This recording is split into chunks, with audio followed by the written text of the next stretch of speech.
What is up, guys? It is time for an MLB Deeper Dive for a slate that is pretty much the exact opposite of what we had yesterday. Every single team in baseball will be action for you today, hopefully ready and willing to perform the best for all of you out there in the world of fantasy. But I am Chris Spags, joined by my usual co-pilot on these Deeper Dives in the early part of the week. He's Terry McBride. How you doing, Terry?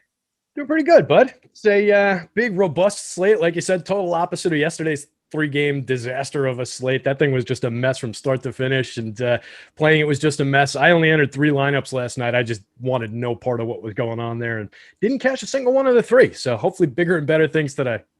Hopefully bigger and better things for all of us out there today. And that day for you guys can start with our free premium tool of the day, which is the MLB player projection. So if you are a person out there who has been, I guess, afraid, ashamed, shy about trying out the Awesemo data packages, today you can do that for yourself at awesemo.com/join. Go over there right now, get out a part of our you get the data for free. You get the player projections for free. But if you want to mix that with the rest of the data, use the promo code MLB Deeper Dive because you will get 15% off your first week of Awesemo Plus if you are a new member on there. But if you just want to, not pay anything today, just also use the free premium projections for yourself. Obviously, the ownership projections are their own product, but the player projections, you get every single player, a distillation of how they're going to do in today's slate based on a median outcome that is all going to be at your fingertips today. So check it out. Feel free to throw it in your optimizer, hand build some lineups, do whatever you want to do, but those are free today. So take advantage of it if you can. And also check out the giveaway we have going at Awesemo_com. It's a simple one going for the NBA playoffs. All you have to do is follow the instructions on the tweet and pick whether you think Kawhi or Donovan Mitchell will have more points tonight. One random correct guesser will win a free month of Awesemo Plus Platinum, which is valued at $90. So go check that out as well. And our last plug before we get to our run of all the things we have to talk about on the show of all the top pitchers and stacks, let's talk about No House Advantage, who's taking their own spin on daily fantasy sports by offering player prop contests across the NBA, MLB, NFL, and PGA for cash prizes. They have an exclusively peer-to-peer fantasy sports platform that levels the playing field. It makes it easier for you to win real cash compared to your traditional DFS sites. With over 500 player props offerings, No House Advantage is the largest provider of player props in the industry. The best part is you get yourself a $20 first match deposit bonus today. If you use the promo code Awesemo, beat your friends, not the house, download in the App Store and win big with player props today. And there is our sales corner of the show. So Terry, let's talk about the slate and give me any overarching thoughts you have. We're going to talk about top pitching in the first half, top stacks in the second half, but if you have any overall thoughts, feel free to throw them in now. Yeah, lot to choose from. Total opposite of what we said yesterday, where we were saying, maybe get a little bit different with some of your constructions, get a little further afield with, maybe building one stack and then a few random one-off type players or a couple small stacks. Today, I'm all about the full stacks. I think this is a, full slate, 15 games, all 30 teams in action. We can stretch out, grab shares of a lot of different offenses, put them together with some of the really pricey pitching and then some of the good mid-range options. I think we've got a really nice slate of pitching to choose from. We've got the, a bunch of premium aces in varying kinds of spots. And then we've got a few guys from the mid-range that I think could really shine. So it's a good slate just in general, up and down. I really like the shape of it. And then weather-wise, any games you're concerned about? It seems like the Cincinnati game may be flagged as one that could be less than ideal. Boston, we just got the lineup from, does seem like they are yellow on some of the weather systems out there. But Terry, are there any games in particular that you're concerned about or watching a little more closely? Yeah, I would say that Cincinnati game is the one that's really concerning, just given the chance of precipitation, the humidity out there, just kind of what happens in that part of the country with weather this time of year. So I would keep an eye on that, but it's always something that I'm not trying to play weatherman. I'm just trying to make the prediction as best I can a few minutes before lock as I'm crunching those final lineups. And there are some very good DFS sources for weather, some very good general sources for weather that you can rely on. We like Dark Sky quite a bit. I know Alex uses that one. So check those guys out and just give it a good read and make your best guess as to what's going to happen there. If you have to take one game off the slate, that's probably going to be it. It's probably not going to kill us on such a robust slate, but we would lose a pretty good pitcher in Sonny Gray, who I think is in a very good matchup over there. So it's one I'm keeping my eye on. I will have Sonny Gray shares if that game looks like it's going to play at least relatively clean.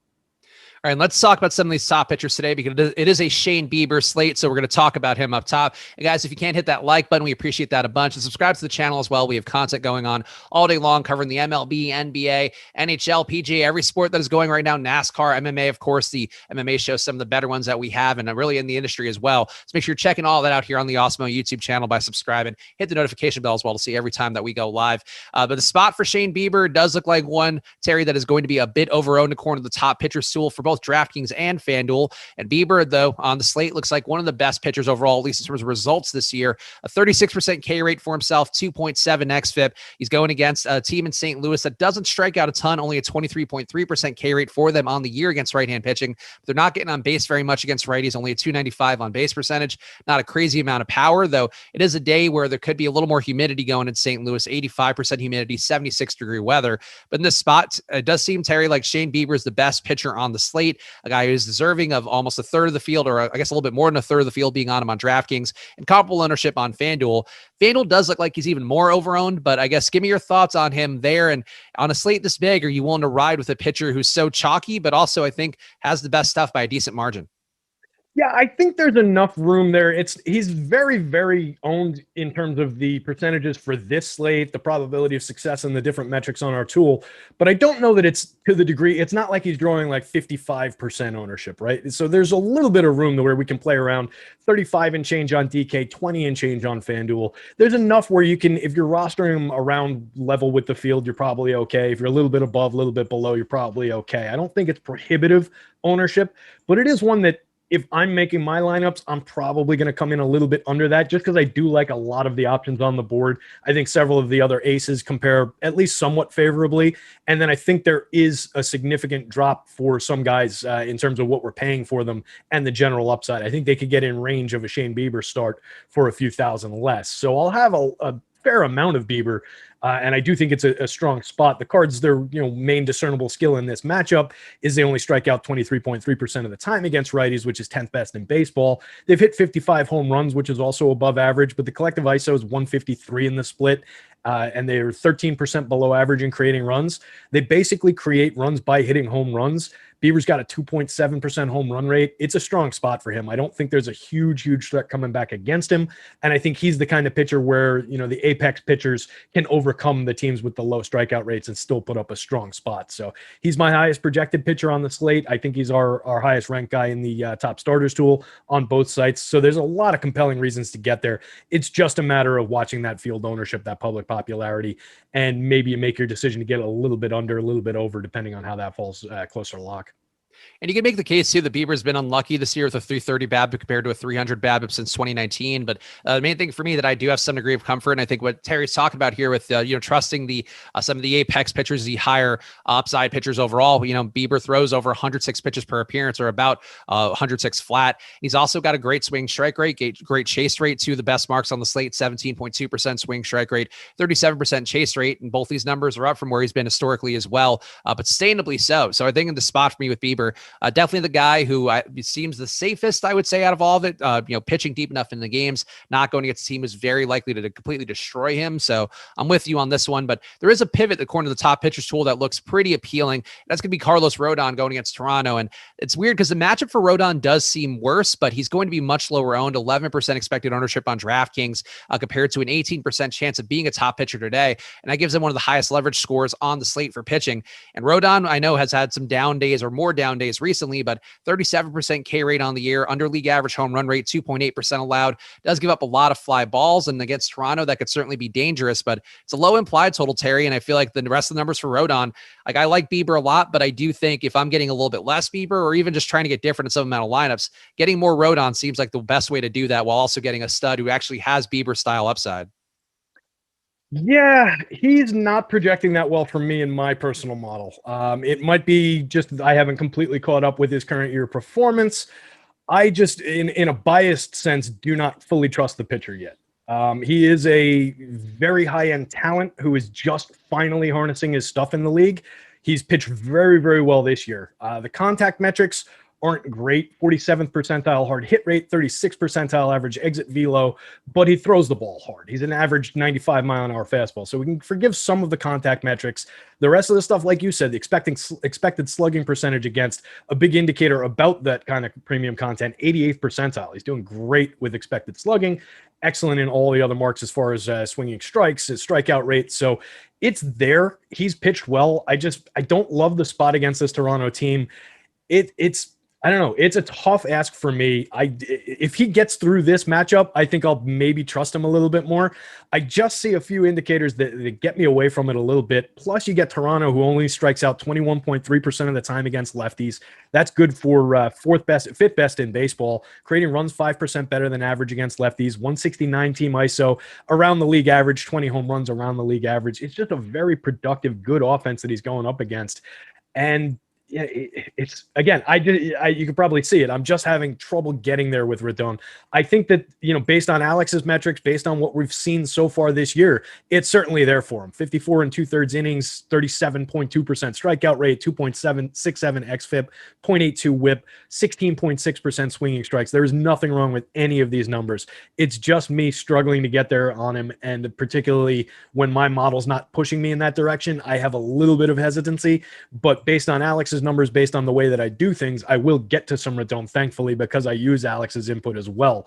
And particularly when he's that low owned compared to his probability of success, there are a lot of good reasons to get there. So that's going to lead me that way as well. I think probably a few people are looking at maybe the same things that I'm saying, not fully trusting the pitcher at price, not fully trusting the matchup at price. So he makes a good DFS opportunity, despite the fact that I don't fully trust him yet.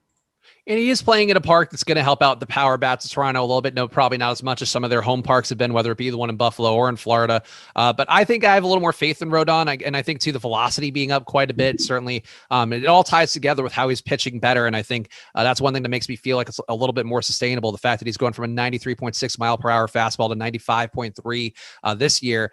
Things have been looking good for him. And I have a little more faith. I do think he's given up maybe a problematic launch angle that can lead to some power numbers to come from a Toronto team that definitely does have the power bats, but Rodon not projected quite as well as Bieber. I think certainly it's here below Bieber, but if he's going to be 7% less owned than his chances of being a top pitcher today on DraftKings, I'd be willing to be there. But I guess that also could be helped by the comparison of some of these guys on his price range on DraftKings, Terry, where Robbie Ray is going to be very similarly priced to Carlos Rodon in the same matchup. And Ray going against a White Sox team who's got 4.7 implied runs for them. And he's not going to be very owned. People don't seem to want to pay the rising price tag. I think they liked him more as the value play who had some strikeout upside. The strikeout upside's still there, Terry, and I think maybe he's more in play on FanDuel for you, but I'll ask the question because on DraftKings, he looks entirely unknown and still has a 10% chance of being one of the top pitchers on the slate. Yeah, we're talking about a couple of lefties that I don't really like all that much. And Robbie Ray, falls into that bucket of just he's been untrustworthy at best throughout his career. He's having a really nice year, brought the walks down to 6.3%, 1.16 whip, 3.36 xFIP, 29% strikeout rate over his 58 innings in 10 starts, giving you somewhat reliable depth approaching toward that quality start. I just don't love the matchup going up against the White Sox lineup that I have some respect for and think is relatively good. They're sitting middle of the league, 23.9% strikeout rate against lefties, but they've got a 131 WRC plus. That's leading the league in run creation against lefties. So that's not a safe spot. 194 team ISO among the league leaders against lefties. So they hit lefties for power. They hit lefties for production in terms of creating runs. I don't know that Robbie Ray is a safe play here. That said, at almost no ownership, it's probably one worth taking at least a couple shots on, given the strikeout upside this guy has. So I think we can get to some shares of Robbie Ray. It's just a matter of, how much am I going to do it and which other pitchers am I willing to sacrifice? Like, am I willing to sacrifice some shares of Shane Bieber or Tyler Glasnow, Walker Buehler to get to Robbie Ray? I don't think so. Not in this matchup. So it's at 9,300. I don't know that there's enough of a price gap from like the 10-8 that you need to pay for Walker Buehler. I'd rather, if I'm dropping down, drop to somebody like Sonny Gray for 8K and save a little bit more. That's two good bets that benefits me instead of like maybe 1.5 good bets. So it's a price play. It's a popularity play for sure, but I'm not sure how much of it I'm going to be. And then just one final note on Rodon that there was something kicking around in my head that I didn't conjure while I was talking about it. And it's the fact that he's done most of his damage this year against a lot of the worst lineups in the league. He's faced the Indians 3 times. He's faced the Royals twice, the Yankees once, the Cardinals once, and then he's faced Detroit and Seattle. Several of those teams are on that no-hit list for multiple no-hitters against this season. So he's put up a lot of his damage against some pretty shaky, pretty bad lineups. So that's also a concern. Like when we see outlier performances, and it's not necessarily an outlier. Like we said, he's harnessed his talent that was obvious from when he entered the league, but this is the first time he's done it, and he's done it against some of the dregs of the league. So that's the other thing that was giving me hesitation that I couldn't quite put my finger on with Rodon. Okay, that's a reasonable take to have, and certainly can level out a little bit more to the 32.4% K rate. I'm intrigued by Robbie Ray having basically no ownership, and Rodon I think just looks under owned 11%. But I get it. To me, I think both are more ownership plays than anything. I'd personally rather get to Bieber, and I'm also intrigued by this next guy, Tyler Glass. Now he's going against Washington, 2.9 implied runs going against him in the spot, and he does project to be one of the most over-owned pitchers on the slate according to Awesemo's top pitchers tool, which is part of that premium package, which you can get say 15% off by using that promo code MLB Deeper Dive right now at awesemo.com/join. Glass now on the year at 35.6% K rate, 0.92 whip. Another of these guys who's been really good on the year, does struggle a bit more with walks than some of these other guys, Bieber and Rodon in particular. And I guess Robbie Ray too. So Glass down, that's one thing you can sort of shortcut him based on some of these other guys on the slate. But in this spot against Washington, the low total certainly gives me some faith, as is the fact that Glass now allowed to pitch deeper into games than we usually see from the Rays, about 98 pitches per appearance so far this year. And the numbers, I think, Terry, look decent enough to get there.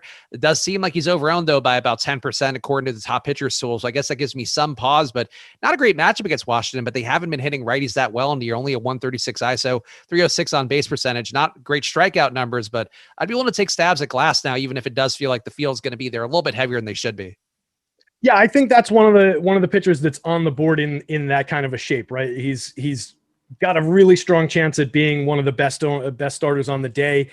That's leading the field to get there, but it should also be leading us to get there in pretty comfortable shares around the field. I think that's appropriate ownership for a guy like this. Major upside. You mentioned the strikeout matchup, and that's true for most of the aces. The premium pitchers on the board, Walker Buehler facing Pittsburgh, another lineup that's just bad in general, but manages to not strike out that much against righties. So they're in similar spots that way. Buehler is in a little bit better of a spot in terms of that, just because Pittsburgh's lineup struggles so much and struggles more significantly than Washington's does.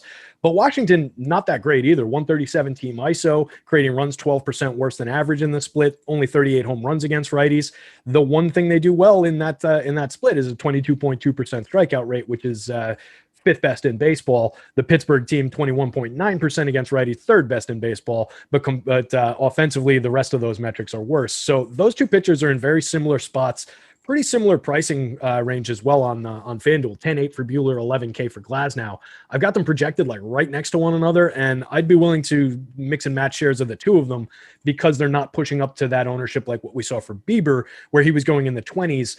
I think there's a little bit more room to work around Glasnow, around Buehler, if those guys are going to be lower owned around 10, 12%. So it gives us a little bit of flexibility there. He's pitching great. You mentioned the depth, 77 innings completed in 12 starts, 35.6% strikeout rate, 33.4% combined call plus swinging strike rate is excellent. Just pounds the zone with strikes, 16.7% swinging strikes. Love everything about the spot for him, except, there are some decent power bats who hit from the left side of the plate that could go up against him here, but there are also some heavy strikeouts in some of those guys. I'm thinking of Kyle Schwarber and his 29.1% strikeout rate this season. Josh Bell hits from both sides of the plate, 25% strikeout rate. So some of the power bats are also vulnerable bats. So I like the spot here for Glasnow. So I do think if we go through and I just try to make up some time here so we could talk about as many pitchers as possible, there's a group of pitchers beneath these guys that I think, I guess I would feel like are a tier below. And one of them, I know, Terry, you mentioned Sonny Gray that we do like, but are you with me on the same page that Bieber, Rodon, Glasnow, I guess even with your reservations on Rodon, would you say those guys are kind of tier one, or I guess maybe one with a little bit of a downshift for Rodon and Glasnow, but would you be with me that those guys are kind of on their own plane of existence on the slate? For me, it would be Bieber, Buehler, Glasnow, Okay. and then Rodon down a tier. Those would be that would be my premium pitching tier. Those are my three highest projected guys. So I'm comfortable paying up for any one of those guys. And then I've got a cross section of guys from like that mid range, that upper mid range, before I have Rodon. Like I'd rather have Chris Batsett at 9,700 on FanDuel than Rodon at 10.6.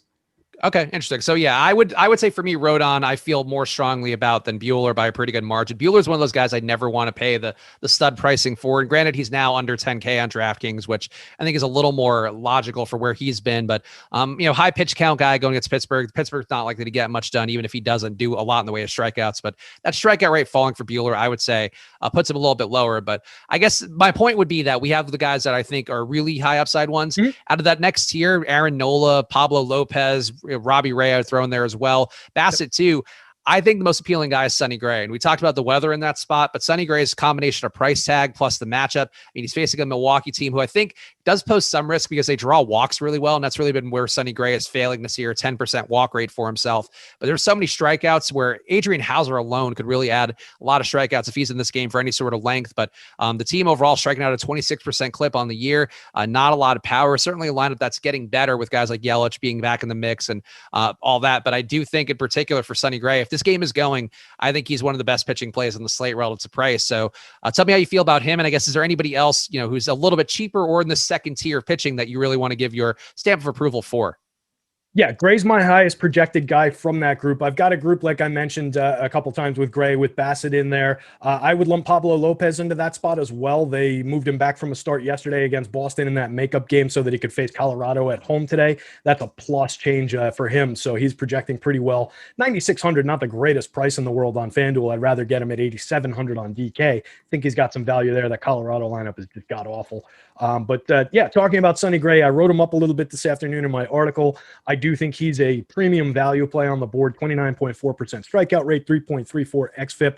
The 1.34 whip is concerning. Like you said, it's driven partly by the 9.8% walk rate over 47 innings and 9 starts. A little bit higher than we'd like to see. But as long as he can avoid putting a couple guys on base before he gives up the one home run that he's probably going to give up to one of these power bats in this lineup, it's one of the few things that the Brewers do well is hit for a little bit of power. 50 home runs in the split against righties, a little bit above average. 150 collective ISO, though, basically all they're doing is hitting home runs. They're not hitting a ton of like doubles, triples, extra base hits. They've created runs 17% worse than average in the split, which is one of the bigger numbers on the slate. So I think it's a good spot for him. I think he can rack up some strikeouts in this matchup. And I don't think there's a huge threat coming back against him. So I do like it. I think he's got a great value as an SP2. I think he's definitely in play as a pay down option on FanDuel. So yeah, I'm all about Sonny Gray on this slate. I think similar things could be said about Alex Wood going up against Texas. He projects pretty well for me from similar price range. A little more expensive on FanDuel, a little less expensive on DK, where he makes a nice premium option as an SP2.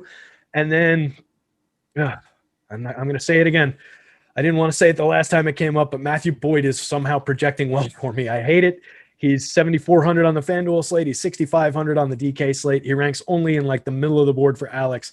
I don't like the pitcher. I don't like the matchup, but it bears saying, at least because of the price tag, that he's projecting well. Similarly, Marco Gonzalez on the other side of that game from like the lower mid-range almost, going up against Detroit, probably a much better spot. Probably a better pitcher. He's projecting slightly less than Matthew Boyd, but both those guys would be on the board for me as well. And then you mentioned Aaron Nola. Very, very difficult matchup for Nola against the Atlanta Braves, who hit right-handed pitching very well, although they're without Marcell Ozuna now. So I think he could have a plus start, but I don't know that it's going to be such a good start that it's going to outpace some of these other guys that we've talked about.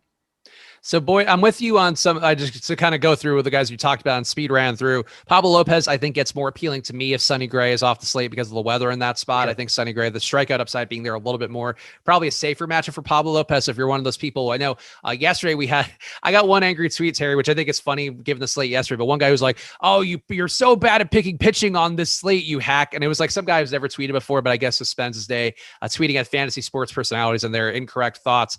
But like out of all the slates to complain about, that one yesterday, where like half the guys were negatives and even the guys who were good were barely over 10 fantasy points. Right. Then some of them still weren't. Like that was an odd day to complain. Like complain today if we don't cover any pitcher who has like a monster day. But I feel like yesterday, like that was one where if you didn't get negative points, you're probably stoked. Right. I mean, Dylan Bundy was the best pitcher on the slate going in by a pretty wide margin. And then we were talking about a bunch of rookies in their first starts ever. Like, yeah, that wasn't anybody's guess, just total crap throw of a slate. This one, we've got a lot more career history, a lot of things we can rely on. So yeah, if we get this one that wildly wrong, hey, I'm sure one of these guys from the bottom end is going to pop up and have a nice little start. You know, maybe Jordan Montgomery comes out and has a great start against Minnesota. I doubt it. Lefty against Minnesota, not a great spot. Maybe Bruce Zimmerman surprises the hell out of everybody and shuts down the Mets, even though they're all profiling for great offense. Anything can happen. It's baseball. But I think on a slate like this, we're covering a lot of ground. We've given probably good takes on most of these guys. So yeah, person out there, just roll with it sometimes when things don't go especially your way. with pitching. Yeah, short slate pitching, you guys got to be emotionally prepared for that one. On the bigger slates though, there are going to be some things to exploit, and I will chime in on Matthew Boyd because I think you said you don't like the matchup, but I do feel like him going against Seattle is part of why I'm willing to take the stab one more time. And we've talked enough about Boyd that we both have, I think, positive feelings towards him, or at least historically have thought that he was a better pitcher. That it hasn't gotten the results this year, but he's still doing enough in terms of chase rate, in terms of swinging strike rate, that there could be these outlier days. And I think if Matthew Boyd is ever going to have a usable day, it has to be against Seattle, you would think, given the guys we've seen have success. Still some power risk. He's given up a really gaudy launch angle, an 18.4 degree launch angle, which basically means he's begging people to hit home runs off of him. But park factors should actually, it's going to get a little bit of humidity in Detroit and a little bit warmer here, over 80 degrees, but still decent park factors for him.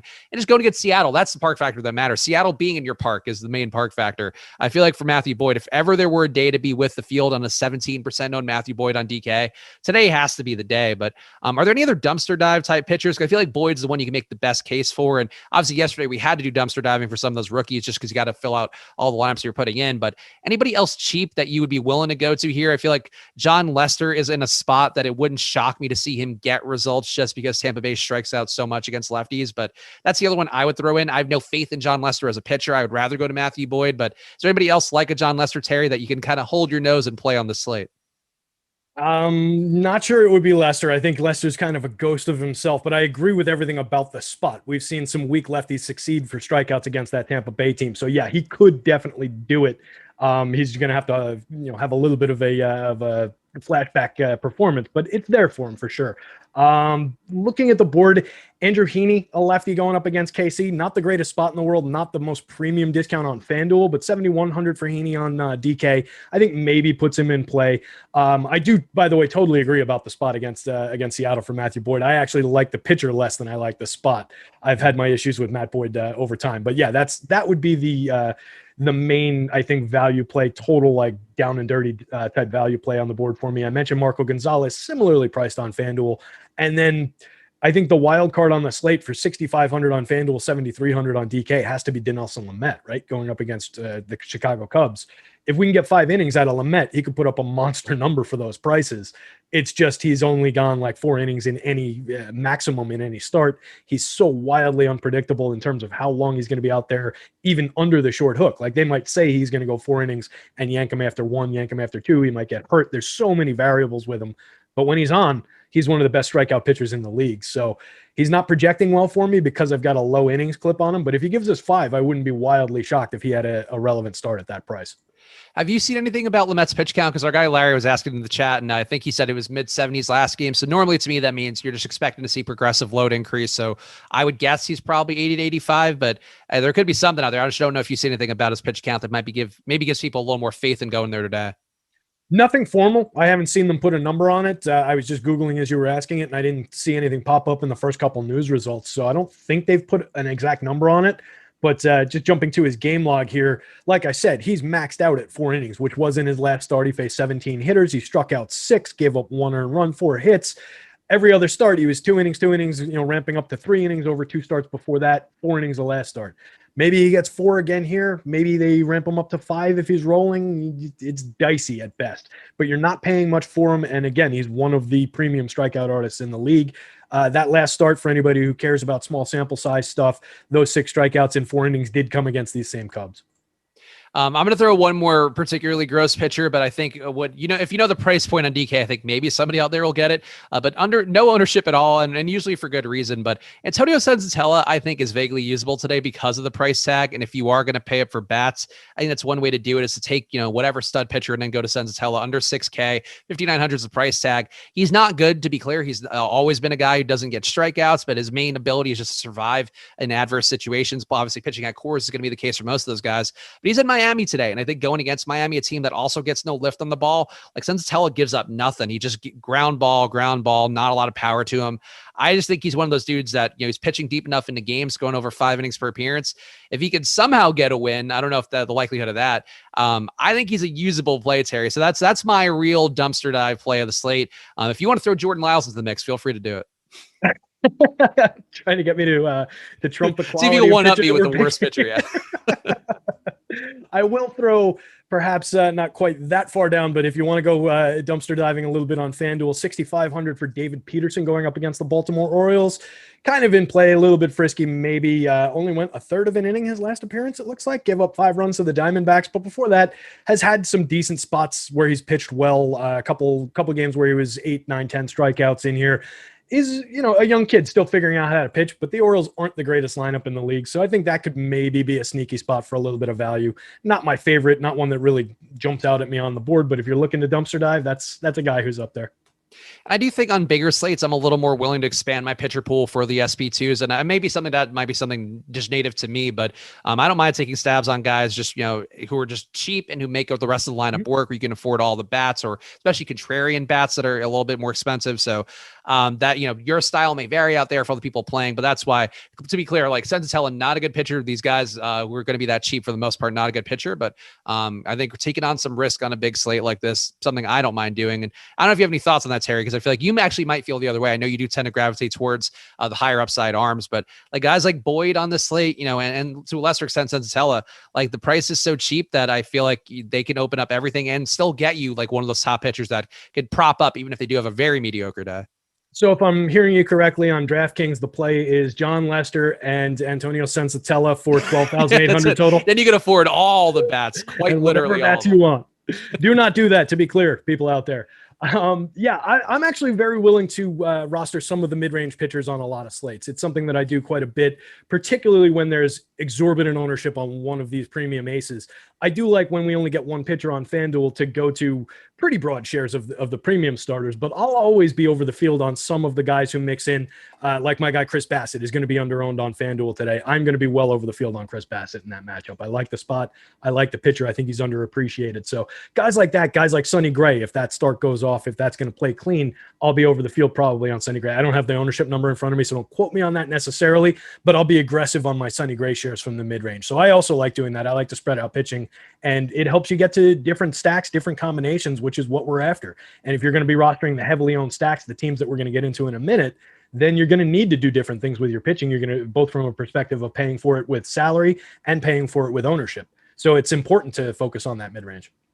And Ken is saying everyone plays Senzatella, please do it. That's the point, is that nobody's doing it. That to me is the whole point of baseball generally, is to find a little ring. I mean, DFS generally, but find little angles of yourself that still have a realistic possibility. Like, hey, if I tell you the Marlins are going to suck today, you're going to go like, yeah, it's not surprising. So why would it be surprising that Senzatella can get 5 innings of mediocrity as well, and that somehow works in a construction? Like, that to me is the point of it. It's not about believing these guys and pitchers, obviously for guys like Shane Bieber or even Rodon or Walker Buehler, I guess, depending upon your feelings on these guys, like you're going to have a lot of confidence there, but sometimes it's the guys who have no confidence in, who just kind of get lucky by having a good matchup and a situation that is just going to be passable enough to get where you need to go. But let's flip the hat. Sorry, just to wrap that up, you're talking about a guy who Alex has projected just a shade under 12 DK points, right? For 5,900, if he gives you that 12, you're not totally shot in the foot. He's got upside in that matchup to give you 16, 17. You're well on your way if he's giving you that. And if he gives you anything more than that, that's a home run play. And it's a play, if you're playing all these lineups across the full year, entering all the slates, playing the right way, you do not have to be right about that play very many times throughout the year for that to be a very, very profitable play. You hit that thing once, you're golden. I mean, so that's the other thing that you have to keep in mind with these things. It's not like you're only getting one shot at this for your whole life and you're making that decision. This is one entry in many, many, many entries that you do not have to be right about that often for that to succeed, just based on where the field's going to be, based on how far ahead of the field you're going to get with plays like that, with those low-owned plays when they do connect. Yeah, I think that you said that much better than I would have, where I just think sometimes you have to be willing to just take some crappy plays just to give yourself different looks and lineups. And it's all going to be about comfort level. So if you want to play it more like a cash game, and I feel like that's something too that I've noticed, Terry, and I don't know if you have paid a ton of attention to or gotten similar feedback, but I feel like sometimes people want baseball like cash plays. They want to hear like, who's the safest guy? And it's like, to me, that's never how you're going to win a tournament. When you play like the chalk stack, like we see that go poorly so many times over and over again. For every time it pays off, there are 9 more that just aren't the best. And I think for MLB, you just sort of have to be willing to not only be contrarian, but also just be particularly aware of exposures and just the very few spots that are, limited ownership, but also have decent potential to do something useful for your lineup. Yeah, absolutely. It's a sport that is based on variance, based on guys not succeeding, right? So this is a sport where it makes sense to get away from the field. And if everybody's all wrapped up in falling in love with one pitcher, falling in love with one team stack, regardless of the slate size, it makes a lot of sense to start looking around and exploring some of the under-owned options, because more often than not, most of these hitters are going to fail. This is, once again, this is a sport where if you do your job right, 33% of the time as a hitter, you're probably going to the Hall of Fame. 33%, that means 66% of the time you are failing. So if you over roster these teams, you're building in failure into your lineups. When you get farther afield, it's like if you think about pot odds, right? In poker, if you've got a premium hand and the odds are in your favor and it's a monster pot, you do not have to hit that one card that you're drawing for that many times for that to pay off exponentially for the times that it does hit. It's the same idea. So that makes a ton of sense to shop around for some of these lower owned plays.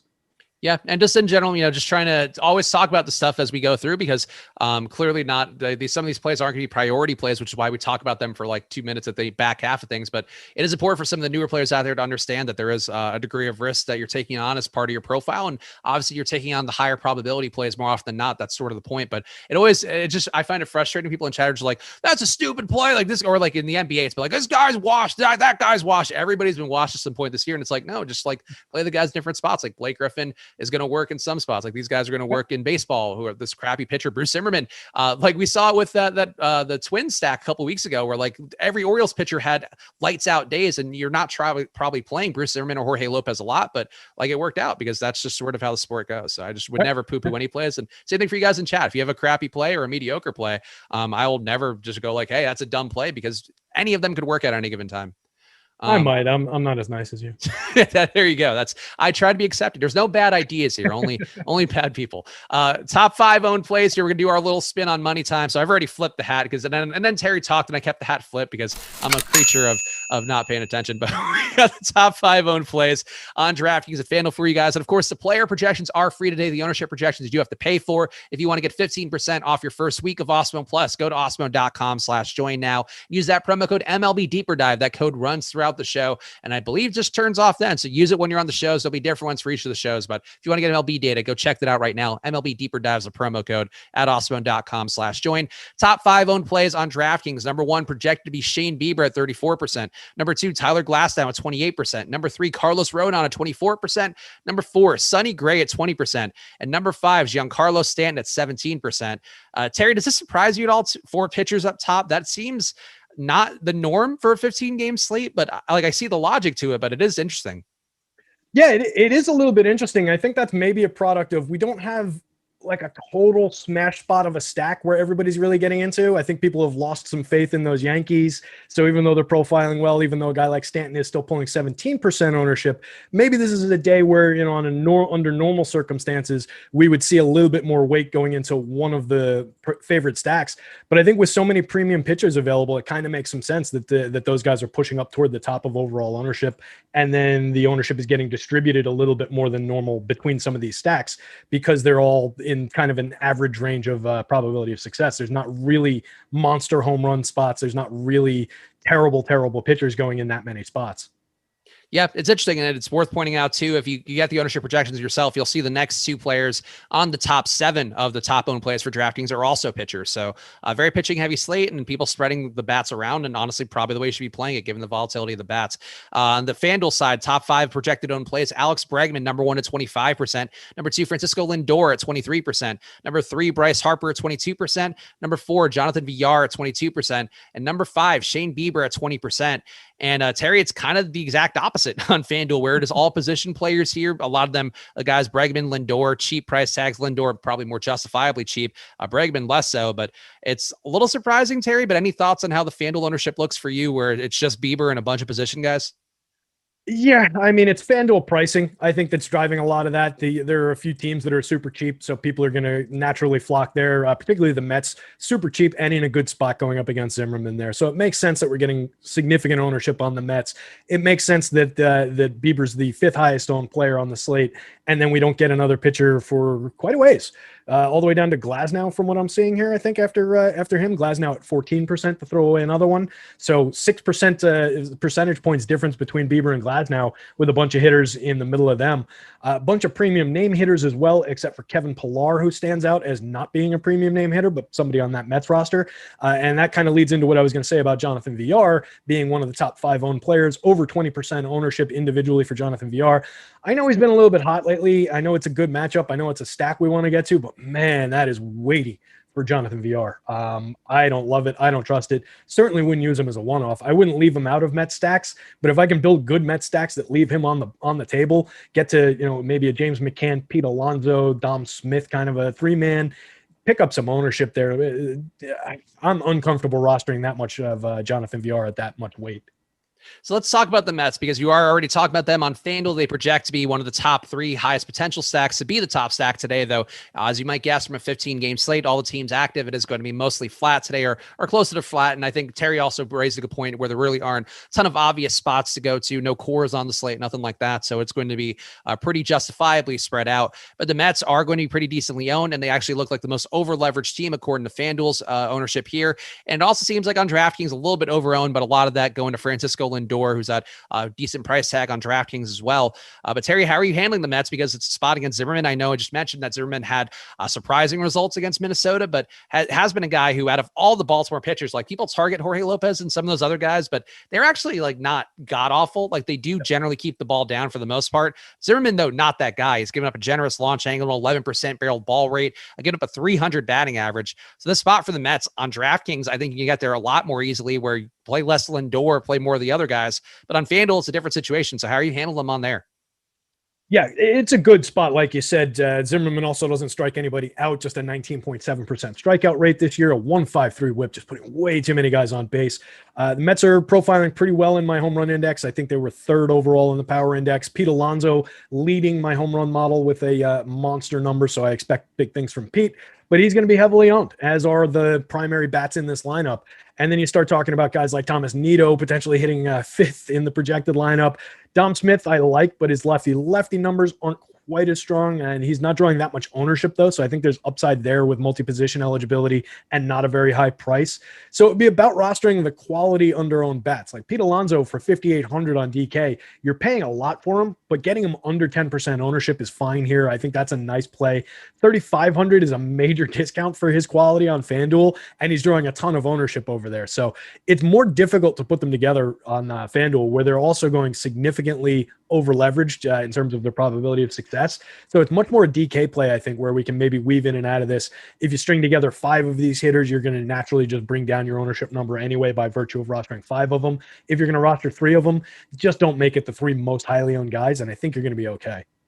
Yeah, it's obviously always going to be a good way to go at it. And when there are little pockets of less ownership you can find on DK, like Dominic Smith is going to be less owned and because hitting in the 6th hole, or projected to be hitting in the 6th hole, but he still has more than enough power to get going against Zimmerman. Kevin Pillar, same thing, less owned. The price tag for Pillar, I don't quite love, but either way though, there's going to be ways you can stack these guys up and get some lower ownership. And that's a move that to me seems like a worthwhile one today, even though they do appear to be a little bit over owned according to the top stack. So as I mentioned on DK, a lot of that's going to Lindor. Give me who's your priority stack on FanDuel, because I feel like we're going to have a lot of teams we could talk about here. We'll also take some questions if you guys have specific stacks you want us to talk about, so drop them in the premium Slack or the YouTube chat if there's a team you want us to address, because obviously, again, we're going to have to pick the ones that we like the most. But Terry, if you had to give me one priority stack for yourself today, who would it be on FanDuel? I would be the guys that I wrote up at the end of my article this afternoon in the featured stack spot. The Oakland Athletics going up against John Duplantier and his 5.78 xFIP, his 1.85 whip through his first 8 2/3 innings, which is a little bit forgivable. But he's also made 2 starts at AAA this year, and he has an 8.13 xFIP in AAA. It was a 5.27 xFIP over 11 AAA starts in 2019. This is not a major league pitcher. This is a major league lineup with a lot of power in it. They only strike out 23.4% of the time. In the split, they have 173 ISO in the split. It's a very targetable spot. So I like it a lot. And they're not drawing a ton of ownership. They're positively leveraged on FanDuel, so it is a strong spot. I mentioned the other day, I don't love the idea of Tony Kemp hitting second in that lineup. I would be much happier if it's Chad Pinder, or even if they move Jed Lowry back into that spot. Kemp is kind of a hole in the lineup, but he's been productive so far this year. So even he's not bad, and he's super cheap. And then getting to Kana, getting to Matt Olson is kind of obvious. He has tremendous power, great profile in my home run model. Mitch Moreland, platoon specialist, going up against a very weak righty, is in a great spot. Sean Murphy, dramatic power upside. Matt Chapman, I wouldn't sleep on despite his 205, 311, 330 triple slash and a 125 ISO so far this year. It's a guy who hit 36 home runs 2 years ago. He's going to get back. He's not totally shot. So I like this lineup pretty much top to bottom. You could talk me into if Steven Piscotty's in there, leaving him out just because of the lefty-righty splits. He hits lefties a lot better than righties, but he's not totally unproductive, 2% better than average for his career creating runs against righties. So he's in play if he's in the lineup in the 8th spot from, a down lineup kind of guy. The one guy I'm not totally wild about rostering from this team at all is Alvis Andrews. I just think he's completely shot. He's a guy who 3 years ago hit 20 home runs, stole 25 bases. 2019, he hit 12 home runs, stole 31 bases, but has just been not there at all. Getting on base at 259 over his first 201 plate appearances this year. That's not going to cut it for a guy whose only asset at this point is speed. So I can leave out Elvis Andrews, but the rest of this lineup 1 through 8, I'm all over. Yeah, I'm with you. Targeting Duplantier, even in a park that's not going to be the best. It's only 56 degrees in Oakland today. Not the most humid, but they just have such good power. They also drive the ball so well where you're going to see those days pay off for them. And for a guy like Duplantier who's given up a 17% barrel ball rate, a 13-degree launch angle, along with the other stats that Terry mentioned, a 5.8 xFIP, a 290 batting average, a 9% home run rate so far, though he's only faced 44 batters this year, but not a good mark for him. Duplantier certainly seems like a guy you could target. So I'm with you on that one. I will throw into the mix. Actually, just had one team that was on my mind that's now completely escaping me. Well, actually, so Houston's the one that does project to be the top stack on both DraftKings and FanDuel. So we should talk about them. They do seem a little bit overowned on both sites. So I think the ownership's come down enough on DraftKings where now you're going to be slightly underowned there, but going to be overowned on FanDuel as well. And the spot against Martine Perez, we had him, I think it was with you where we had him on a short slate. I definitely had him on a short slate recently where he ended up being the best pitcher, but surely by just being nobody else good on the slate. Martine Perez does keep the ball down well, a low barreled ball rate.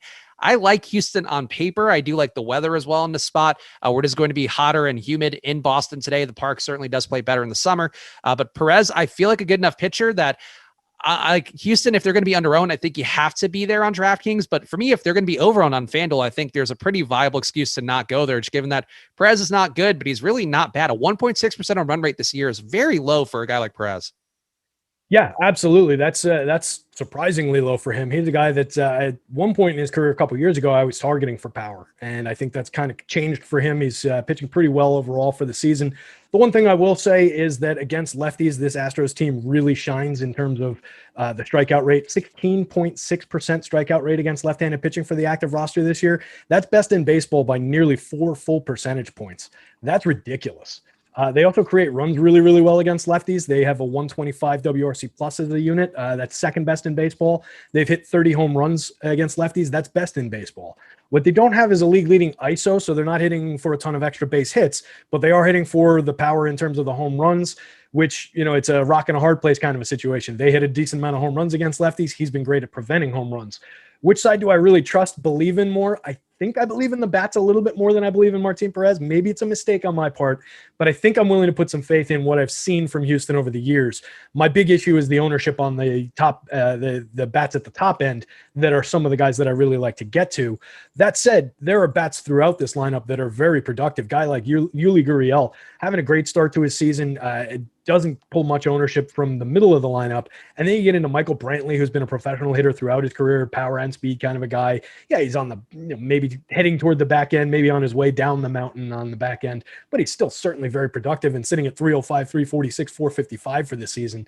Great little play there. Kyle Tucker against the lefties, totally fine to play, drawing no ownership. So there are ways to put this Astros lineup together in this spot that I really like. So I think I'd be on that side of it, despite the maybe heavy ownership on FanDuel. And then I really, really like the looks of the ownership on DK. Even going up against Perez, who's been good suppressing the power, I think it's an Astros spot. So the team that I was thinking of here, which I think part of the reason that I sort of forgotten is because they look really overowned according to the top stacks tool, but Philadelphia just on paper jumps out in a major way, given that they are going against Drew Smyly, who has not been the guy who showed flashes last year, has been back to sort of his older historical sample size, a 21% carry on the year, 7% home run rate allowed, pretty deep marks, a 45% fly ball rate that is obviously going to be problematic in both this park, being back for him pitching in Philadelphia, but also a humid day, 75% humidity, 82-degree weather in Philadelphia, and 5.1 implied run total for the Phillies.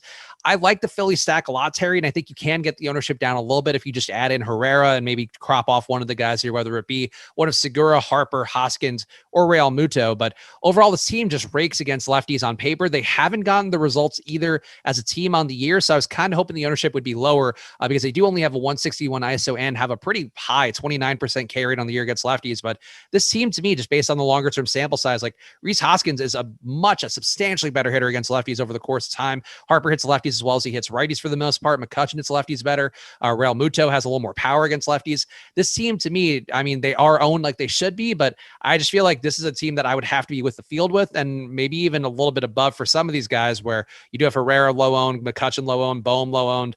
I just feel like the Phillies are a team that I want to bring to the table, Terry, but how are you feeling about them? And I guess talk to me more about FanDuel as well, because I'm not sure about the discrepancy there with ownership on that side. Yeah, I like the spot for Philly. I agree with everything you said about the matchup going against the struggling Smiley. The Braves brought him in, like what he did last year, and just completely reverted back to his career norms. So this is a targetable pitcher.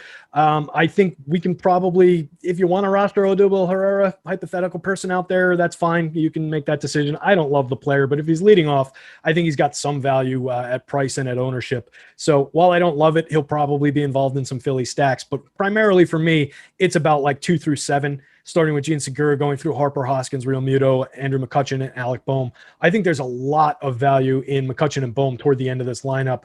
Neither guy cracking the 5% mark. I'm sorry, Bohm is not cracking the 6% mark. Both cheap. McCutchen particularly cheap for his overall talent. The average in the triple slash hasn't really been up to Andrew McCutchen levels so far. He's getting up there in age, but he's hit 10 home runs this year, carrying a 209 ISO, creating runs 13% better than average, and still sitting 225 on the front end is ugly, but 338 on base is respectable and should trend north as the season rolls on. So I think he's somebody that if you're leaving him out of too many Philly stacks, probably a mistake. So I would get to all those guys, focus on the get some of those righties. Get to Bryce Harper in there. Yeah, I like the spot. And I think it's playable on FanDuel because most of the ownership is going to Harper. So if you're rostering some of these other guys, you've got plenty of room to operate. And in a team that looks to be the most underowned on FanDuel today, and we'll talk about the same thing for DraftKings in a second, but Boston seems to be the most underowned according to the top stacks tool going against Framber Valdez. And this is something where I wanted to talk about Framber Valdez, but obviously, you know, there's only so many guys we can talk about in the pitching half of the show, but his numbers on the year, he's only faced 46 batters, but has seemingly made some meaningful improvements, or I guess if you do think that these can come down, then they might not be as meaningful, but does have a 30% K rate so far this year, 2.4 xFIP, also a negative 6.7 degree launch angle. So he's really keeping that ball down in a way that's probably unsustainable. Apparently just driving it straight through the earth every single time. But this spot for Valdez, like it's a tough one against Boston. It's one that I don't know if he's good enough to hurt Boston or if he's going to regress more. He's always been a guy that doesn't hit power pretty well with a 2.3% home run rate allowed since 2019. But how are you feeling about this Boston stack? Because they do seem right there with Oakland in terms of the most underowned teams on FanDuel today. But they're going against Valdez, and I just feel like he's kind of an unknown quantity because if he's made improvements, I worry a little bit that they might be even more meaningful than the kind of solid pitcher he's been historically anyway. Yeah, this is a Red Sox lineup that I'm willing to roster and maybe take some shots on, even when they're not in a great spot as far as how they profile on paper. You mentioned most of the lead metrics for Framber, and it's really all about the I love when the launch angles go negative, right? That just means guys are driving the ball into the ground. This is a kid with a 63.6% ground ball rate for his career. This year, 77.8. Yeah, it's not over very many innings or very many hitters, but last year he was at 60%. The year before he was at 62.1%. This is a kid who's got a very discernible skill of keeping the ball on the ground, inducing reasonable contact. Now, last year he did sit in that same sample.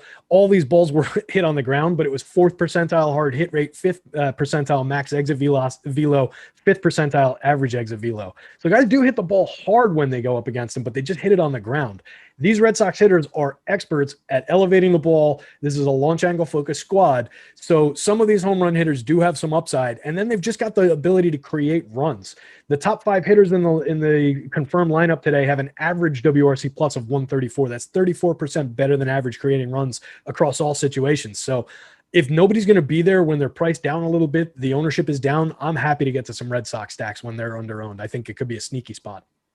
All right, then the most under-owned team, according to the DraftKings version of the Top Stacks tool, looks like Toronto, but this is one where they only have a 2.4% chance of being the top stack on the slate.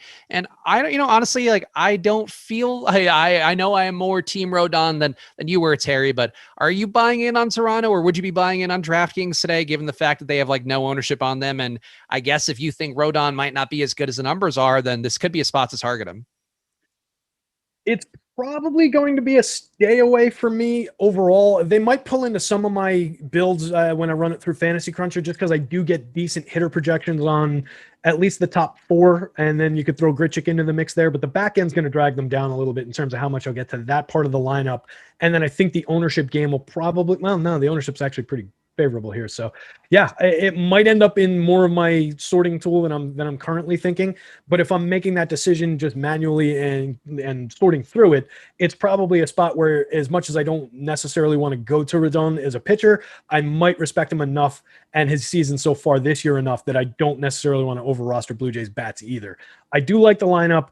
I'd be concerned about the strikeout rate, and they don't profile great for power for me in this spot. So those are kind of indicators that I tend to stay away from, but some of the raw projection might pull a little bit more than I'm expecting into my lineups. And one stack I would also like to point out on DraftKings that has a 4.4% chance of being a top stack. Also, similar numbers would be a top value and less ownership. So they probably are the best combination of actual chance to be a top stack and the low ownership on the leverage tool here, part of the top stacks. But San Francisco going against Jordan Lyles, and this would clearly be a better spot if the roof were open. The roof being closed has definitely been playing more positively for pitching, helping these guys kind of salvage the mediocre arms that they do have in their Rangers rotation. But they're going against the Giants, and the Giants on the year, a 187 ISO against righties, and Lyles certainly a guy who gives up power to both sides of the plate equally. A 216 ISO allowed to lefties since 2019, 204 allowed to righties since 2019. I just feel like the Giants, and this might just be me being never a believer in Jordan Lyles. He's a guy that I target a lot. And honestly, this year, that hasn't gone fantastically for whatever reason. He's not getting barreled as much as you would like to see, only an 8% barreled ball rate. But on paper, it just looks like there's going to be days where he's going to get killed more than he has at points this year. I think the Giants, Terry, nobody over double-digit ownership. A lot of guys under 5% ownership, including the top 3. They're a team to me that price tags, I feel like the upside, maybe not fully there at the Vegas total, only 4.2 implied runs. But I'm intrigued by them, and I'm curious if you have any thoughts. Yeah, San Francisco's done one thing poorly against righties this year, and that's strike out. They've struck out 27.3% against righties. That's worst in baseball. But they've got a 186 team ISO. They create runs 4% better than average. They've hit 59 home runs in the split, which is among the league leading teams. There's a lot to like about this San Francisco offense in this spot. You're getting the road team going up against a really weak righty. I really like the spot. Vegas has them. I've got a 4.3 implied run total. Yeah, if the roof was open, that would probably be like a half a run higher for them. But I think there's plenty to love and nobody on them. So yeah, this is definitely a good spot. This was my second option. I chose the other side of the bank in writing up the Oakland A's, but the Giants were my second choice for which stack I was going to feature in my article. So I'm going to be over the field on them, I think, here. And I like the shape of where the ownership's falling too. Like 10% on Alex Dickerson and 10% on Wilmer Flores. I can work with that. And then getting to Buster Posey under 1% projected ownership on FanDuel, Brandon Belt under 10%, Brandon Crawford under 5%. There are a lot of things to like about the numbers on this team. So definitely can work with the Giants today. The Giants A's is actually going to be a more fun interleague rivalry. I feel like if they have a series in the Giants home park, playing a little faster for power, if the weather lines up there, that could be a real bomb fest in a way that I think people would have not have previously thought of that rivalry. We got one question here in the premium Slack, and then we'll do our home run picks, and I'll give Terry a chance to throw in any other stacks that he just wants to give a cosign to. But our guy Jeremiah Johnson asked if you had a single entry for FanDuel, who would you have at pitcher? And I feel like that's a reasonable question to ask, and probably I don't know, it might be different in the cash game pitcher. So let's just do that, Terry. If you had a single entry on FanDuel, who would be your pitcher choice? Single entry tournament, probably. Oh man, I'm gonna steer him wrong if I need one of these guys. If I was doing it, it would probably be Chris Bassett, because I would want to grab some money, grab some low ownership, grab some leverage, and spend up on bats in that spot. If I'm advising someone else who to roster, it's probably just going to be go with the chalk and roster Shane Bieber and figure out a unique way to roster bats, because there are so many good stacks that are under-owned here. So it's a matter of how you play. It's a matter of how much risk you're willing to embrace.